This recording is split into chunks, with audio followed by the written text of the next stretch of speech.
for your particular cancer aimed at you, and have that vaccine available in 48 hours. This is the promise of AI and the promise of the future. Great, thanks.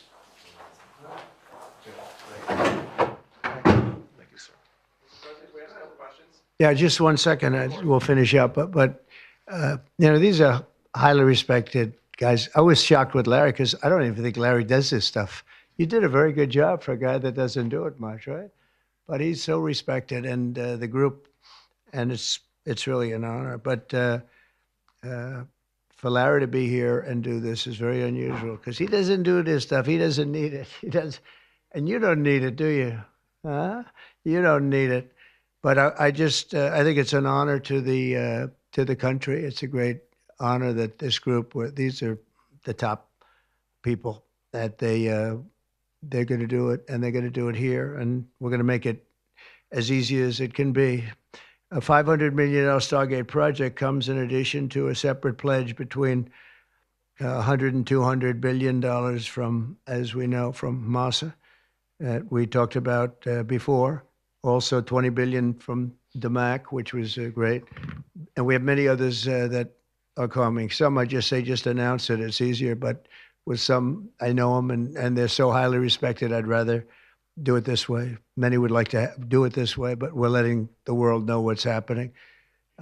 This is money that normally would have gone to China or other countries, but in particular China. In total, before the end of my first full business day in Washington and the White House, we've already secured nearly $3 trillion of new investments in the United States, and probably that's going to be 6 or 7 by the end of the week. Tremendous amounts of money are coming in for many things other than even AI. AI seems to be very hot. It seems to be the thing that a lot of smart people are looking at very strongly. And our country will be prospering like never before. I think that's true, and it's going to be the golden age of America. As I say, yesterday we had the most ambitious, action-oriented day of any administration in history. No, there's never been a first day like yesterday, as you know. I signed a sweeping slate of executive orders to stop the invasion of our borders. I launched a government-wide effort to defeat inflation and bring down the cost of daily life and bring down the cost of energy, magnificently bring it down. And when energy comes down, Larry, I'd say generally speaking, when energy comes down, everything else comes down. The prices of food and the prices of everything else come down. Energy is that's the big baby. And we declared a national energy emergency to drill, baby, drill, our term that we use. We're going to drill, baby, drill like never before. We ended destructive DEI mandates across the federal government and returned our country to a merit-based system and a common sense system. As you know, the Supreme Court gave us a decision on merit, where things in this country can be based on merit now instead of a lot of different rules, regulations, and things that really put our country at a big disadvantage. We permanently stopped government censorship and restored free speech. That was signed yesterday. We renamed the Gulf of Mexico the Gulf of America. Sounds so beautiful, the Gulf of America, and returned the name of a great president, William McKinley, to Mount McKinley. They took off the name, and he was actually a great president. He was a very, very successful businessman. He ran for governor of Ohio. He won and did a great job as governor, ran for president, and he won. He was assassinated, ultimately, in his second term, unfortunately. But he was the tariff king, and I don't think he was as bad as I am. I think I believe in him even more than him, but he believed in him very strongly. And he raised massive amounts of money. Our country was at its richest from 1870 to 1913. We had the most. That was when we were the richest, relatively speaking. We were the richest during that period of time. That was tariffs from other countries. And our administration's moving with unprecedented urgency and speed to confront every single crisis facing us, and we'll get the job done. And again, I want to thank Sam and Massa and Larry for being here. It's an honor to have them. And we'll take a few questions if you want. Can I ask you about some of the executive orders? You would agree that it's never acceptable to assault a police officer, Sure. right?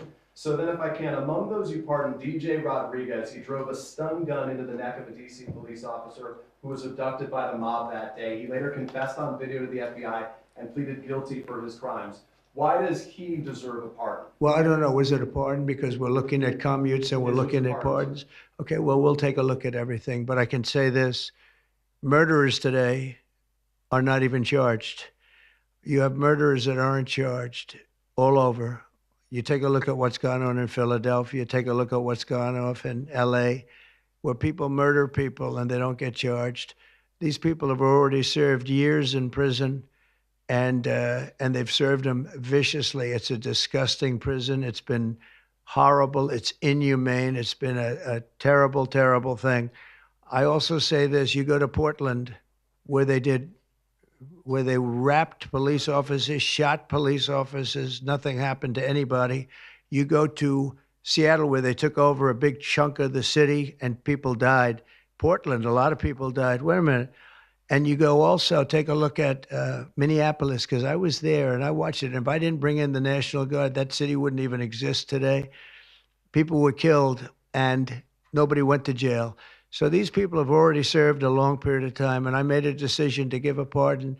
Joe Biden gave a pardon yesterday to a lot of criminals. These are criminals that he gave a pardon to. And you should be asking that question. Why did he give a pardon to all of these people that committed crimes? Why did he give a pardon to the J6 Unselect Committee when they burned and destroyed all documents which showed that they did what was wrong, not me? Wait a minute. Why did they give a pardon to all of his relatives, his brother who made millions of dollars, to all these different people? He gave pardons. That's the question you should be answering. All right, go ahead. Yeah, please. If I could just Tell us a little bit about your Steve, can I just meeting. follow up on that really fast? No. I just want to ask Go you, ahead. because you said we will. Tell us about your meeting with Speaker Johnson, Senator Thune. Did you reach any conclusion on this one big? Pretty much. I think we have a good situation now. It's been in some ways made simpler by Los Angeles because they're going to need a lot of money. And generally speaking, I think you'll find that a lot of Democrats are going to be asking for help. So I think maybe that makes it more one-sided. I think we're going to do very well. Look, we're going to take care of Los Angeles. I'm going there. I'm going to North Carolina, which has been abandoned by the Democrats. And I'm going to North Carolina, very importantly, first. I'll be there on Friday. And then I'm going from there to Los Angeles. And then I'm going to Nevada. And I'm really going to Nevada to thank them for the vote, because we won Nevada overwhelmingly. And that's usually a Democrat vote, and I just want to go there to thank the people of Nevada for the big vote. So we'll be making that. Yeah, please. The leaders of the Proud Boys and the Oath Keepers were freed following their pardons yesterday. At the time back in 2021, you urged them to stand back and stand by. Is there now a place for them in the political conversation? Well, we have to see. They've been given a pardon. I thought their sentences were ridiculous and excessive.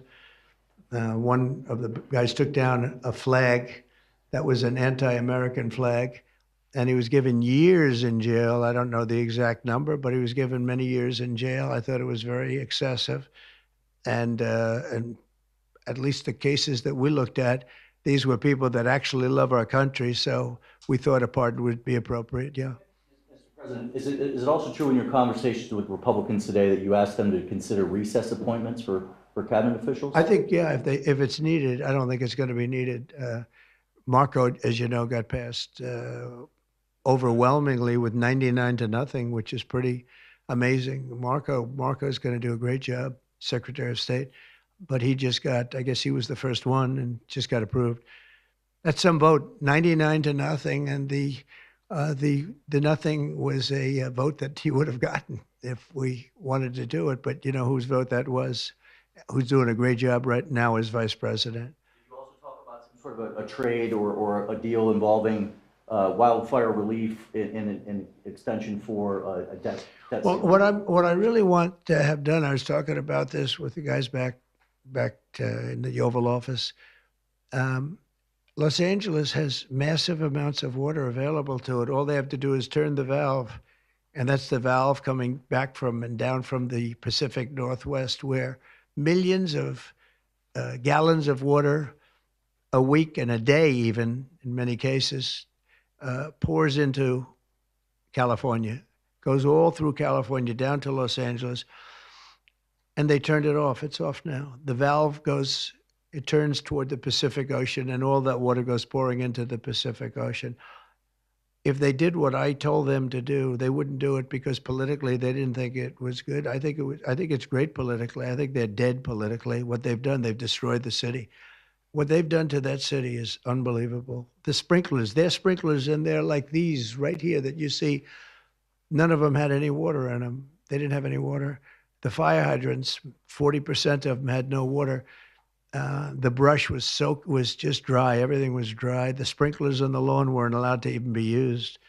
So, everything was dry, and it was an inferno. They created an inferno.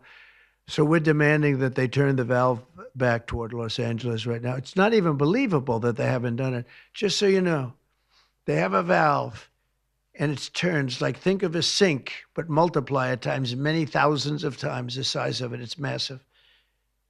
And you turn it back toward Los Angeles. Why aren't they doing it? They either have a death wish, they're stupid, or there's something else going on that we don't understand. But we want the water that they're throwing away to be used for California. And that includes the farmers of California. When you drive up north, you see all of the land. I couldn't believe it. I was with Devin Nunes when he was a congressman and some other congressmen from the area, and we're driving up, and we're on the highway, and I keep looking at these farms, and the land is bone dry, and then you'd see an acre, about an acre or 2 acres, with the most beautiful green plants growing in it, the most beautiful it's a rich stuff. And you look at the soil, and it's so rich. That soil is almost the equivalent to like Iowa soil. It's phenomenal. It's got no water. But the reason it has no water, I said, do you have a drought? No. I said, what do you mean you don't have a drought? Look at the thing. It's dry as a bone. The reason you have like an acre is because they say you can farm 1 acre, but no more, because they didn't want to waste water. But they throw the water into the Pacific Ocean. These people are crazy. So we're going to be issuing an executive order demanding that they immediately let that water come down through California. Farmers, even people living in Beverly Hills. Now, those people have been a lot of them are wiped out. Believe it or not, they were having restrictions, Larry, you know about this. They wanted to restrict you to 38 gallons of water a day. That sounds like a lot, but it's not. When you're a rich person and you like to take a shower, 38 gallons doesn't last very long. And they have all this water, and it's really good water.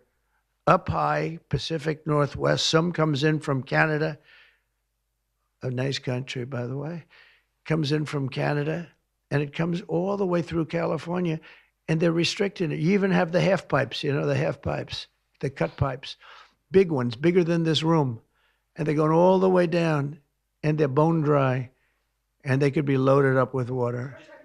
No, but isn't it incredible that they don't do it? And it's to protect the Delta smelt. It's a fish that's doing poorly anyway. But I said, how are you protecting the Delta smelt by not giving it water? It's a fish. It needs water. Nobody can answer that question. President Trump, TikTok, Mr. President. Well, let me do this first. Are you open to Elon buying TikTok?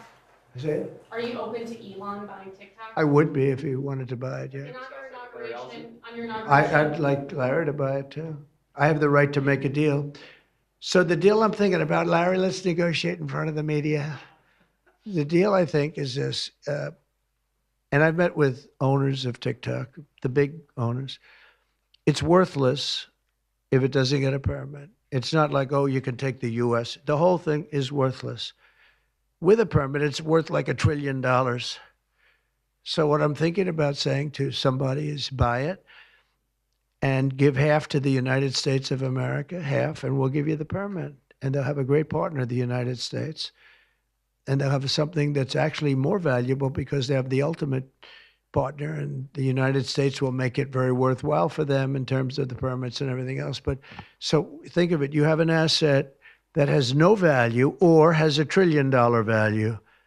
It all depends on whether or not the United States gives the permit. So what I'm saying is let the United States give the permit, and the United States should get half.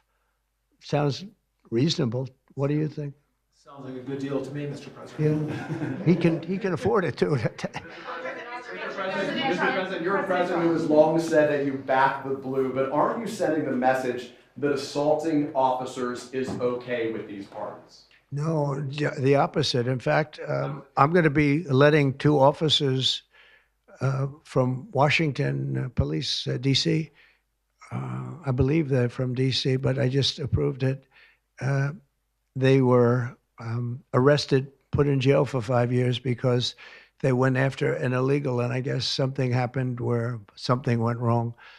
And they arrested the 2 officers and put them in jail for going after a criminal, a rough criminal, by the way. And I'm actually releasing. No, I am the friend of police, more than any president that's ever been in this office. More than 400 of the people that you pardoned, though, assaulted officers. So I want to ask you about the Vice President, J.D. Vance. He said, this is a week ago, he said, if you committed violence on January 6th, obviously you should not be pardoned. Why is your Vice President wrong? Well, only for one reason. They've served years in jail. They should not have served, and they've served years in jail, and murderers don't even go to jail in this country. And we had 1,500, we have 16 under review. As you know, we commuted about 16 of them because it looks like they could have done things that were not acceptable for a full pardon. But these people have served years of jail, and their lives have been ruined. And in many cases, listen to me for a second. Stop interrupting. They've served years in jail, and if you look at the American public is tired of it. Take a look at the election. Just look at the numbers on the election. We won this election in a landslide because the American public is tired of people like you that are just one-sided. Horrible people in terms of crime. You don't talk about all the people that have been killed and what happens to those murderers. Murderers get no time. You take a look at some of these DAs. They go after political opponents, but they don't go after people that shoot people in the street. They're caught. They know where they're living. They know everything. They don't even go up to pick them up anymore. They just let them live there. They know all about it. They have their pictures. They have the tape of the shooting, and they don't even go up and you're talking about this. No, we pardoned people that were treated unbelievably poorly. In the history of our country, there's never been anything take place like this. They're still looking for them, but they're not looking for the murderers, the people that are killing everybody. We are, though, and we're getting them out of the country. We just started that. We're getting them out of the country, and they're going to be gotten out of the country fast. They came in illegally from jails and from prisons. They killed many people. Some of them killed many people. About 50% of them killed more than one person. They were released into our country. That's what we're focused on, not the kind of nonsense you're talking about. You've called for a ceasefire in Ukraine. If Vladimir Putin doesn't come to the table to negotiate with you, will you put additional sanctions on Russia? Sounds likely. And do you think that the war should be frozen currently along the with war should have never lines? started. If you had a competent president, which you didn't, the war wouldn't have happened. The war in Ukraine would have never happened if I were president. But that couldn't happen because the election was rigged. Yeah, go ahead. Mr. President, there's been some debate within your orbit over whether or not to keep or eliminate H-1B visas. What's your position on that? Do you want to keep H-1Bs or do you want to get rid of them? I like both sides of the argument, but I also like very competent people coming into our country, even if that involves them training and helping other people that may not have the qualifications they do. But I don't want to stop. And I'm not just talking about engineers. I'm talking about people at all levels. We want competent people coming into our country. And HB1, I know the program very well. I use the program. Maitre d's, wine, experts, even waiters, high quality waiters. You got to get the best people. Now, then you go into people like Larry, and he needs engineers, and Massa needs, and this gentleman needs engineers like nobody's ever needed engineers, right? So we have to have the quality people coming in. Now, by doing that, we're expanding businesses, and that takes care of everybody. So I'm sort of on both sides of the argument, but what I really do feel is that we have to let really competent people, great people come into our country, and we do that through the H-1 program. Mr. President, are you looking to impose tariffs on Canada and Mexico in an effort to force negotiations sooner on USMCA? No, it's really not. on U.S. It has nothing to do with that. They've allowed both of them, Canada very much so. They've allowed millions and millions of people to come into our country that shouldn't be here. They could have stopped them, and they didn't. And they've killed 300,000 people last year. My opinion, have been destroyed by drugs, by fentanyl. The fentanyl coming through Canada is massive. The fentanyl coming through Mexico is massive. And people are getting killed and families are being destroyed. I mean, the son gets killed and the family is a basket case for the rest of their lives. I mean, I've seen mothers that thought they'd heal. They never heal. They say it gets worse with time. It gets worse with time. They lose their boy, they lose their baby, they lose their young daughter to fentanyl poisoning. And I had that talk with President Xi the other day, too, of China. I said, we don't want that crap in our country. We got to stop it. I would have stopped it. I had a deal with him where he was going to give the maximum penalty, which in China is the death penalty for drug dealing. And he was all set. He was going to give the maximum penalty to fentanyl dealers. If they send to the United States, they were going to get the death penalty. And of course, Biden didn't pick that up. I had that deal all done. It was all wrapped up. We were going to have it done. And then the election went, let's put it nicely, didn't go the proper way. I'm trying to be nice about it. It was rigged. And we had an incompetent president elected, and he never followed up on that deal. But he should have followed up, because if they got the death penalty, they wouldn't be sending fentanyl to Mexico, Canada, and other places. Mr. President, how much will the We're tariffs thinking about that too. We're talking about a tariff of 10% on China based on the fact that they're sending fentanyl to Mexico and Canada. How soon? When did you write that letter to you, How sir? soon on those tariffs? Probably February 1st is the date we're looking at. Do you have an For update Mexico and China, we're talking about approximately 25%. update on the Gaza ceasefire, and are you planning to travel to the Middle East soon? We're thinking about going to the Middle East, not yet. We have a thing called the hostages are coming back going on right now, and they are coming back. Some of them have been very damaged. You look at the young lady with her hand practically blown off.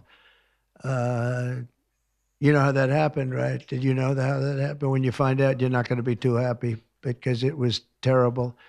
But the hostages are starting to come back. If I weren't here, they wouldn't be back ever. They would have never come back. They would have all died. If this were done a year earlier, if Biden would have done this deal a year and a half, 2 years ago, or frankly, it should have never happened. October 7th should have never happened. Nobody should be dead. But through weakness, they allowed it to happen, and then it was a disaster from them. But you go back just 6 months ago, many of these young people were living. Young people don't die like that. They're just dying. And young people aren't dying at 22 and 23 years old. They don't die. But now they're dying, and you wonder why they're dying. They're being killed, and they have been killed. But they say 6 months ago, you would have had 11 more living hostages. Think of that, 6 months ago. But Biden couldn't get it done, and it was only the imposition that I put on as a deadline that got it done. But it's a very sad situation. It should have never happened. I'll tell you, 2 things should have never happened. 3 things. Inflation should have never happened. It would have never happened except for what they did to energy and their crazy spending. And Ukraine would have never happened. Never.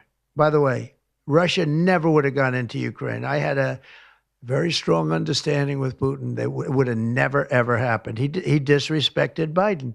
Very simple. He disrespects people. He's smart. He understands. He disrespected Biden. And also, the Middle East would have never happened because Iran was broke. They had no money. They had no money for Hamas. They had no money for Hezbollah. It would have never happened. October 7th would have never happened. But it did happen. So this is the cards I've been given. And we're getting the hostages back. That would have never happened under Biden. They would have never come back. They were just dying not that slowly. They were dying or being killed. But that was what was happening. Are you going to keep sending weapons to Ukraine, or are you going to turn off the tap soon? Well, we're looking at that. We're talking to Zelensky. We're going to be talking with President Putin very soon. and we'll see how it all happens. We're going to look at it very. One thing I do feel, the European Union should be paying a lot more than they're paying, because under Biden, I mean, we're in there for $200 billion more. Now, it affects them more than it affects us. We have an ocean in between, right? Little thing called an ocean. The European Union should equalize. We're in there for $200 billion more than the European Union. I mean, what are we, stupid? I guess the answer is yes, because they must think so. But the European Union takes advantage of us tremendously on trade, and they now take advantage of, and always have. If I didn't get involved years ago, my first term, one of the first things I noticed was that they're not paying enough. They're not paying. And a lot of those countries weren't even paying, the NATO countries. They weren't paying. Only 7 out of 28 were paying. We were one of them. And Poland was one. And they had a few of them that were paying, and some were paying very proudly. Usually the closer to the borderline of Russia they were, the faster they paid, okay? The ones that were further away tended not to pay so fast. And one thing on that, I think they should lift their number not to 2%, but to 5%. NATO should be at 5%, not at 2%. 2% is ridiculous, yeah. Did U.S. President Xi, in your conversation about Ukraine, you asked him to get involved in helping settle that. Can you tell us about that? I did, yeah. I said, you ought to get it settled, because he's not done very much on that. He's got a lot of power, like we have a lot of power. I said, you ought to get it settled. We did discuss it, yeah. Do you intend to continue selling products that benefit yourself personally while you're president? Well, I don't know if it benefited. I don't know where it is. I don't know much about it other than I launched it. I heard it was very successful. I haven't checked it. Where is it today? You made a lot of money, sir. How much? Several $billion, it seems like, in the last several days. Several billion? That's peanuts for these guys. So you talked about the letter from President Biden. Can you give us some sense, broadly speaking? Yeah, he wrote me a nice letter. I mean, I did open it last night. And I didn't know. Peter said, did you get the letter? I said, wait a minute, let's see the letter. It's sort of a tradition. You put it in the drawer, especially of the beautiful Resolute desk, right? And I opened the drawer, and there it was. It said to number 47. And it was a very nice letter. I mean, I could show it because I think it was a nice letter. Maybe I will. I think just basically it was a little bit of an inspirational type letter, you know. Enjoy it, do a good job. Important, very important, how important the job is. But I think it was a nice letter. I think I should let people see it because it was a positive for him in writing it. I appreciated the letter. Mr. President, were security concerns at all a factor when deciding to move your inauguration indoors? No, not at all. No, not at all. It was just cold. Look, if we would have, you know, I just went out to the helicopter, right, we said goodbye. That's a tradition. As long as before it used to be a stagecoach, and then helicopters came along. But that's been a tradition. You go out and you do that. And we stood there for 10 minutes, and I'll tell you what, people would not have been able to get through that day. That was cold. It was sort of interesting. Don't let the sun fool you. Tell me something. Sunny days can get very cold, can't they? Because that was so freezing yesterday. You couldn't have gotten through it. It would have been. And the answer is no, it wasn't security. With that being said, I thought the Capitol, the Rotunda, was beautiful. 72 degrees, unbelievable sound. You know, it's like being in an opera house. I could see people wanting to do it there rather than outside. Why did you remove John Bolton's security clearance, sir? Because I think there was enough time. It's we take a job. You take a job. You want to do a job. We're not going to have security on people for the rest of their lives. Why should we? I thought he was a very dumb person, but I used him well because every time people saw me come into a meeting with John Bolton standing behind me, they thought that he'd attack them because he was a warmonger. He's the one that got us involved, along with Cheney and a couple of others, convinced Bush, which was a terrible decision, to blow up the Middle East. You know, we blew up the Middle East and we left. We got nothing out of it except a lot of death. We killed a lot of people. And John Bolton was, one of those guys, a stupid guy. But no, you can't have that for life. You shouldn't expect it for life. Is that meeting that you mentioned with President President Zelensky. Will that take place here, and when and where will you meet with I don't President know. I mean, look, President Zelensky would like to have peace. He's told me that very strongly. He'd like to have peace, but it takes two to tango. We'll see what happens. When will you meet with President Putin? Anytime they want, I'll meet. I'd like to see that end. Millions of people are being killed, and they're being killed. It's a vicious situation, and they're now largely soldiers. A lot of people have been killed in the cities. They look like demolition sites. Buildings, massive buildings bombed and coming down. The thing with Ukraine is that many more people died than you're reporting. You're not reporting the real numbers, and I'm not blaming you for that. I'm blaming maybe our government for not wanting to release those numbers. Many more people died than what you know about. When those big buildings come down and they say 2 people were injured, no. Many people, thousands of people are being killed. But the real killing now is on the war front. It's a very flat land. And the only thing that stops a bullet is somebody's body. And you have young soldiers. So Russia's lost about 800,000 soldiers now. Ukraine's lost about 600 or 700,000. I think the numbers are low that they're giving out. But they've lost massive numbers of young soldiers. And that war should stop. It's very flat. It's beautiful farmland, and it's flat and really beautiful in a different kind of a way, but they don't have any protection. The only thing that stops a bullet is a body, and those bodies are stopping a lot of bullets, and they're being decimated, both sides. In your conversation with President Xi, what did you tell him in terms of when to expect tariffs, and what can he do to avoid them? About which one? About tariffs? We didn't talk too much about tariffs, other than he knows where I stand. Look, I put large tariffs on China. I've taken in hundreds of billions of dollars. Until I was president, China never paid not 10 cents to the United States. With me, they paid $600 billion or so, or more than that even, of tariffs. And if I didn't do that, you wouldn't have a steel mill open in the United States right now. You wouldn't have one steel mill open in the United States. So what I did is I saved the steel industry. I saved other industries too with other tariffs. Other countries are big abusers also. It's not just China. China's an abuser, but the European Union is very, very bad to us. They treat us very, very badly. They don't take our cars. They don't take our cars at all. They don't take our farm products, essentially. They don't take very much. We have a $350 billion deficit with the European Union. They treat us very, very badly. So they're going to be in for tariffs. It's the only way you're going to get back. It's the only way you're going to get fairness. You can't get fairness unless you do that. But the European Union's treated us very badly. But essentially, everybody treats us badly. Everybody treats us badly. Yes, go ahead. Because we allow them to.